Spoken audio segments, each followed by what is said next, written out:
University of South Africa is set to launch its online secondary school for the 2025 academic year. UNISA's open school will be registered with the South African Comprehensive Assessment Institute, which is accredited by Umalusi. Joining us now to give us a sense of how this process will unfold is Umalusi spokesperson Biki Lepota and the Chief Director for Maths, Science and Technology with the Basic Education Department, Seliki. Thlahabane. Thanks very much to both of our guests for coming on. And I suppose let's begin with you, Biki, on the point of Umalusi. What is the framework insofar as regulations are concerned, especially for online schools, and how they are accredited? Thank you very much, Michelle, and thanks for having us. Greetings to your viewers. To start with, Umalusi is a regulatory body tasked to accredit independent institutions to offer any of the qualification of Umalusi, whether we're talking about the NSC, NCV, GTC, and so on. I think Umalusi is on record as having said that currently, as we speak in the country, we do not have legislation governing online providers of education. So as we speak, there is nothing that we can use to either register or accredit. But what is happening currently is that the Department of Basic Education, working with all relevant stakeholders, is at an advanced stage of finalizing a framework for regulation of online providers of education. So until that is finalized, Umalusi is rightfully saying we have no right to accredit anybody who comes to us with a request for accreditation if they are online providers of education. That's what we are saying as Umalusi. I see. But the UNISA Open School is apparently registered with the South African Comprehensive Assessment Institute, which is accredited by Umalusi. Is that correct? Well, the arrangement between the UNISA online school and Sakai is something that the two institutions are discussing. But let me clarify.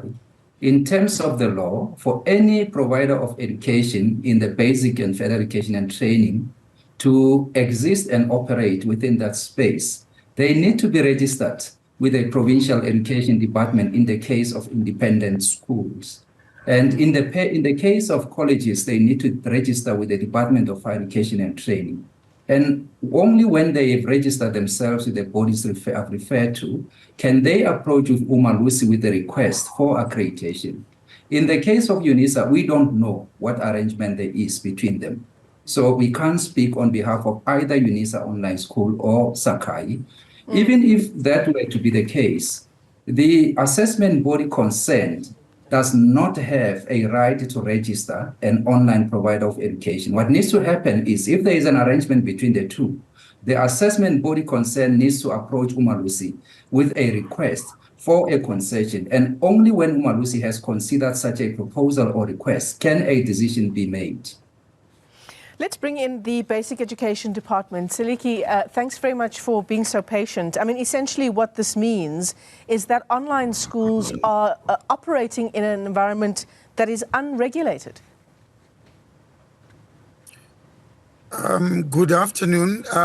Yes, you are correct. Anybody operating as an online school is operating within an unregulated space. And secondly, they have not been licensed to provide education, because for any institution to provide education, they must be licensed. There are standards that they must meet, and they must then be permitted to practice and offer such services.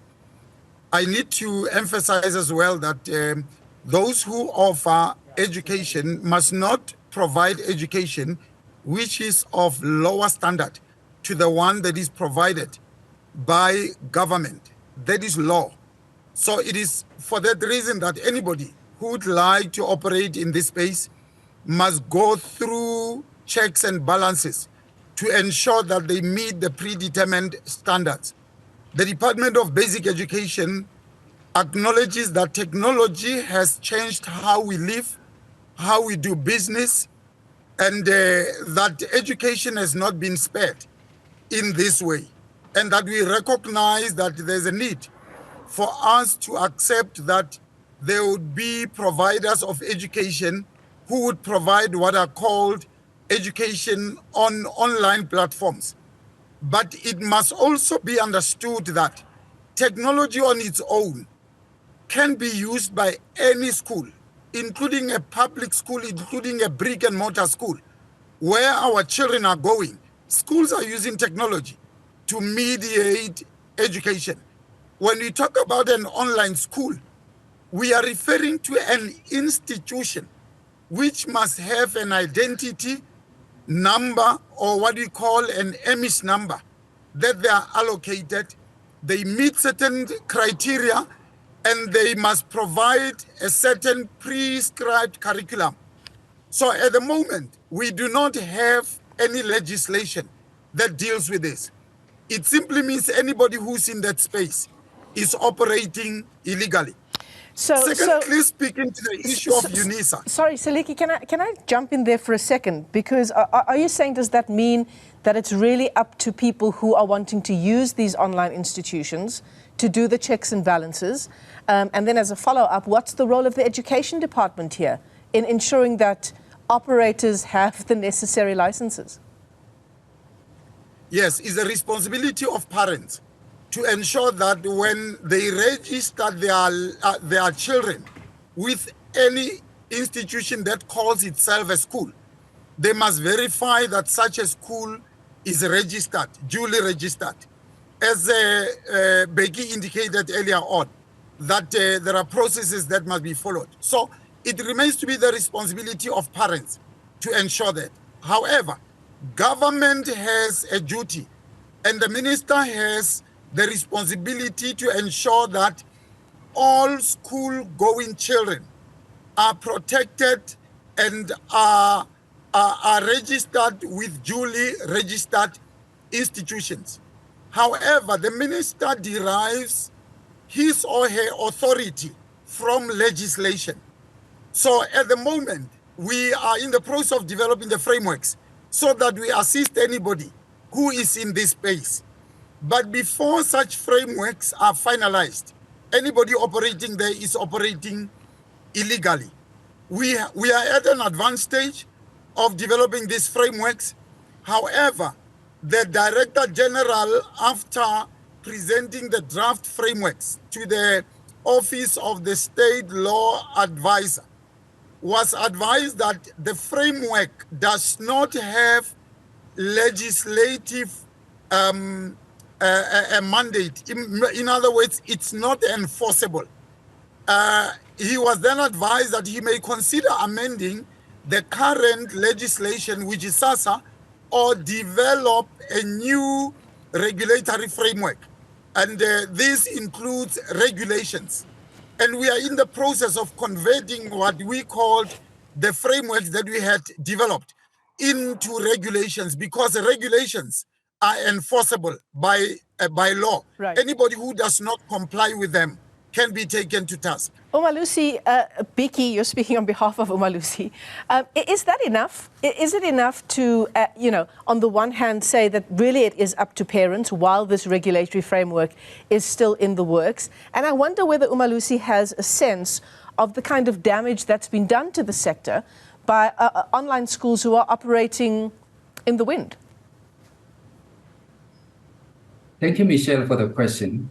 As a social institution, Umalusi has an obligation to protect the rights of South African learners. It is for that reason that we have been communicating the same message for some time now to say, before you make a decision to enroll your child with any online provider of education, just ensure that there are systems in place, that the institution concerned is properly registered, and there are arrangements between such an online provider of education with any of the assessment bodies. By this we mean learners going to such providers of education should be able to sit for the end of the year examination. You can only do that when there is an arrangement in place currently between an online provider and one of the assessment bodies. So assessment bodies being Sakai, IBO, they can even check with the Department of Basic Education. So if parents want to check whether the online schools where they've registered their kids are actually properly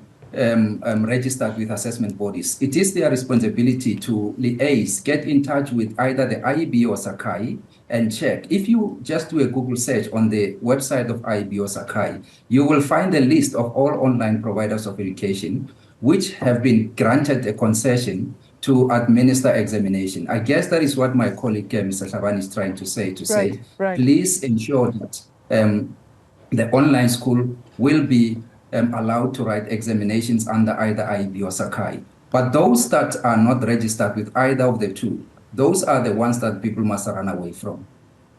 So let me ask you this then, Biki. Online schools now that claim to offer, whether it's matric, whether it's adult basic education and training, are those qualifications then bogus? From a legislative point of view, if you are not a public entity, a public provider of education, and you want to offer NSC or GTC, you have to first register yourself with the relevant body. In the case of the NSC, you register yourself with the Provincial Education Department, and then you come to Umalusi with a request for accreditation. In the case of GTC, you register with AET centers. If they are offering those without having followed the steps we've just outlined, then they are operating illegally. And we want to continue advising every member of the public to regularly visit the website of Umalusi, www.umalusi.org.za, and click on the icon labeled accredited institutions. If you type the name of any institution, if it's accredited, then the name will pop out. If it's not, that's where you should begin to ask yourself serious questions. And I want to repeat, we are trying to protect South African learners. We have had cases in the past, and those cases resulted in some of the learners not receiving their certificates because they were registered with bogus institutions.